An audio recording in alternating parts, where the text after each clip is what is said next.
Olá pessoal, aqui é o professor Paulo Henrique, da disciplina de Meteorologia e Climatologia Agrícola, e hoje a gente vai continuar falando sobre os conceitos básicos da climatologia agrícola. Primeiro a gente tem que entender o que é que a gente estuda na climatologia, né? Então, a gente tem a atmosfera, a hidrosfera, a litosfera e a biosfera, que envolve todas elas com os seres vivos, né? Litosfera envolve as camadas do solo, a hidrosfera as camadas de águas aquáticas aí, parte hídrica do planeta, e a atmosfera é o que a gente vai estudar, que envolve toda a parte da, de ar aí, né, acima da litosfera.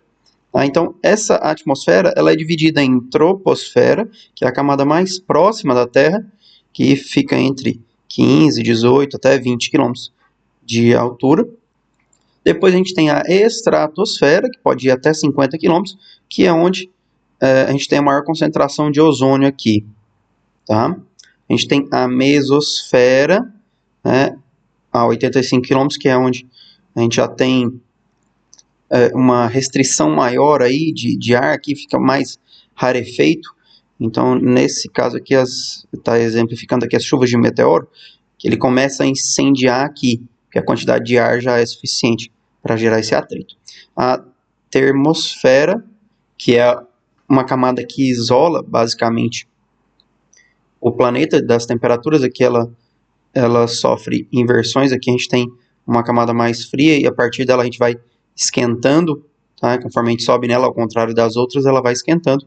E a exosfera, que é a nossa última camada, praticamente quase sem ar, que é onde estão os satélites geoestacionários. Tá? Por curiosidade, aqui na termosfera é onde fica a Estação Espacial Internacional.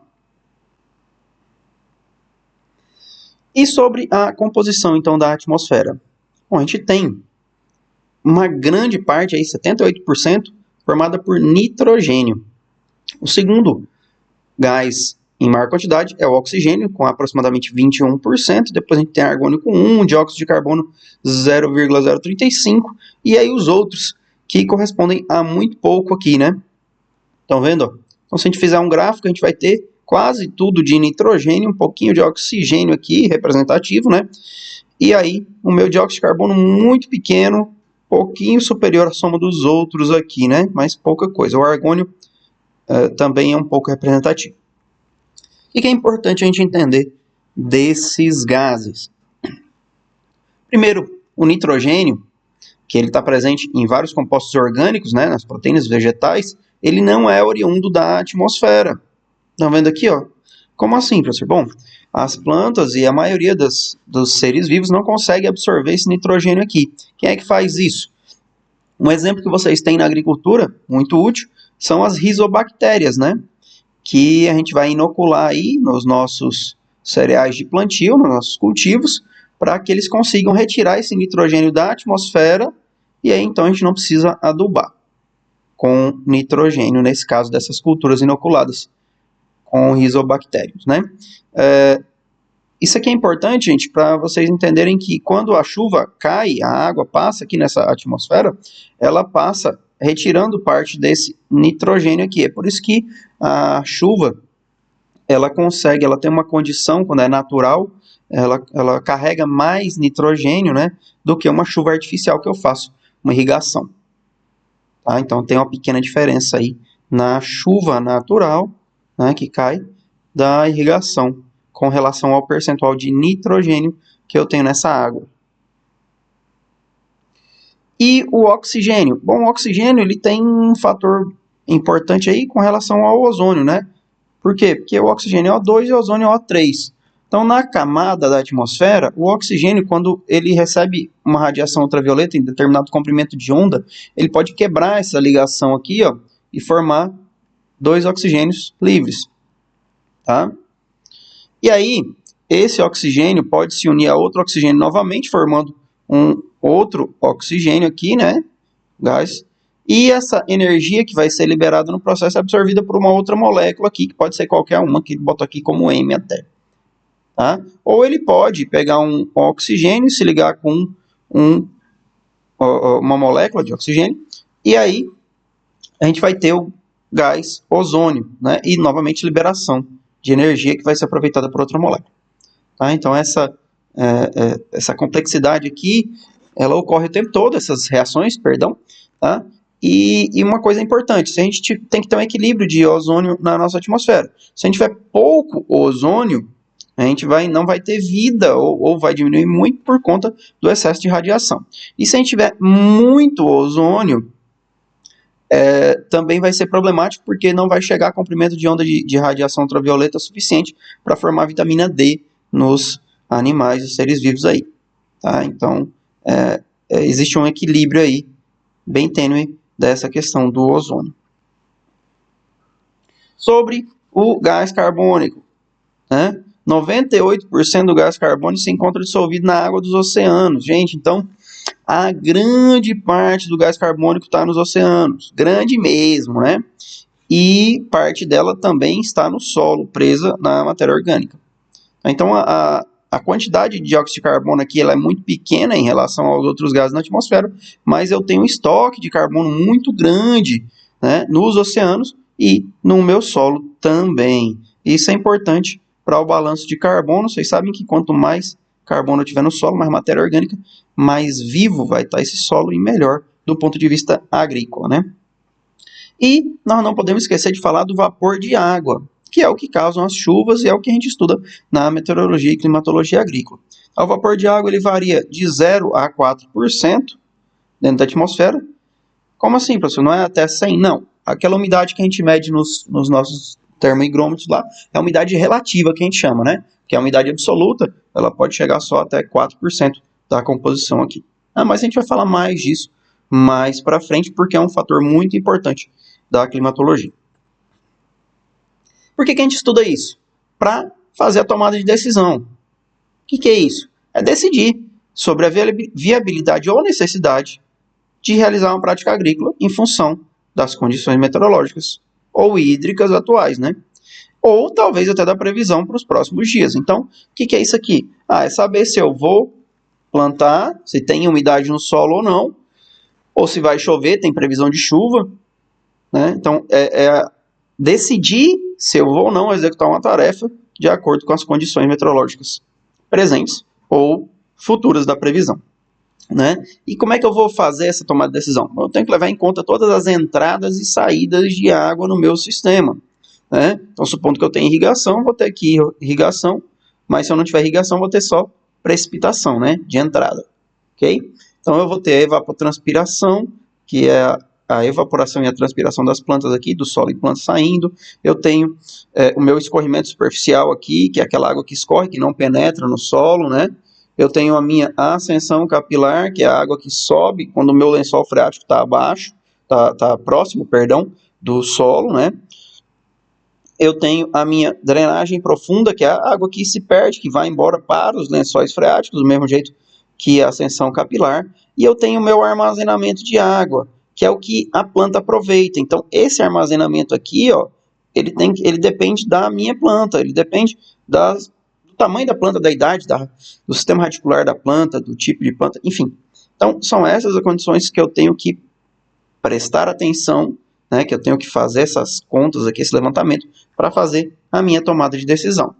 Hoje em dia, nós temos sistemas de controle automáticos já de irrigação, que podem ser controlados inclusive pelo celular, maiores ou menores, mais modernos ou menos modernos, que podem ser ligados a sensor de radiação, a umidade do solo, a um sensor de chuva. Então ele vai ligar a irrigação só quando for realmente necessário, ou simplesmente um temporizador aqui que vai programar para irrigar em determinada hora do dia, né, todo dia ou não, enfim, para todos os bolsos aí, mas hoje essa tomada de decisão ela pode ser automatizada, tá?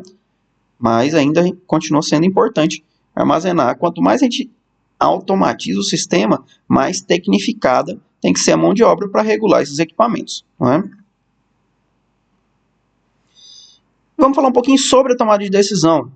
O que seria essa tomada de decisão mesmo? Bom, vamos dar alguns exemplos para vocês. Por exemplo, no preparo de solo, eu não posso ter o meu solo muito seco, nem muito úmido. Porque se ele estiver muito seco, eu vou gastar muito combustível para fazer o meu preparo de solo, a minha gradiação, minha arada, arar o meu solo aqui, né?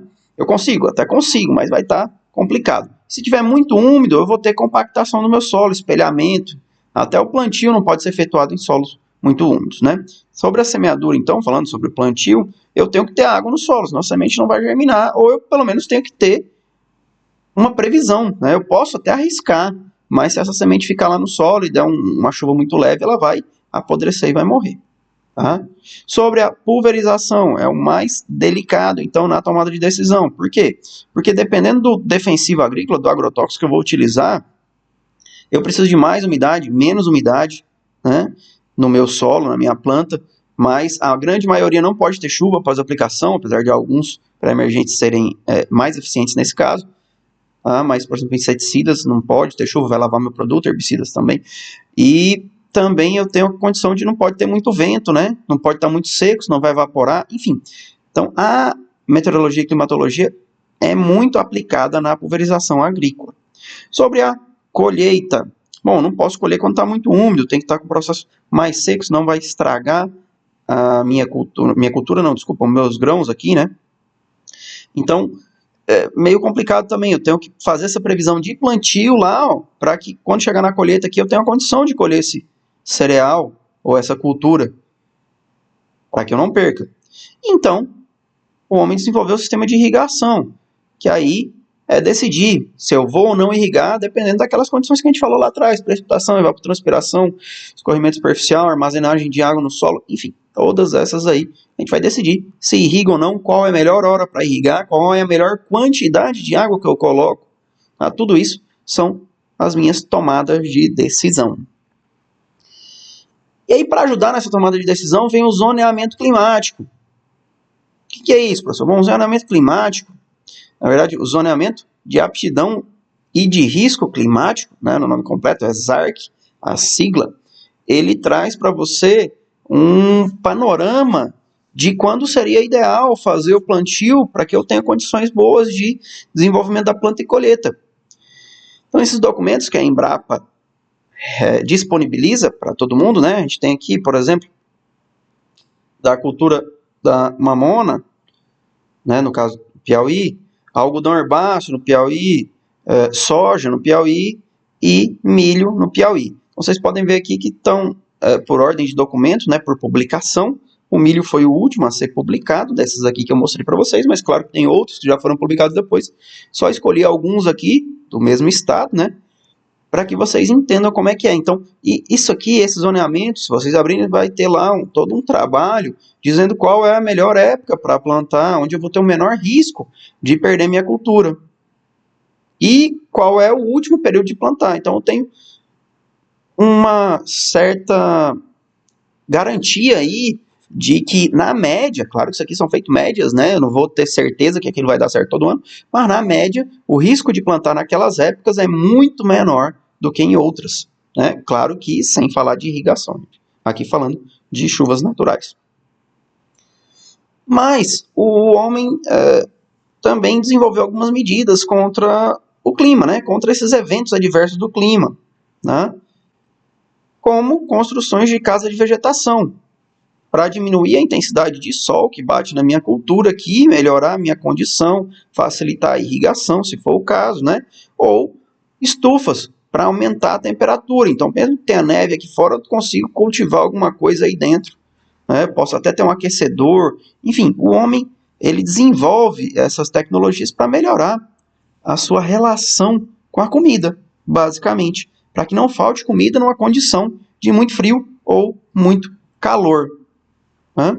E, mais recentemente também, algumas empresas têm se prestado, vamos dizer assim, a fazer chuva artificial.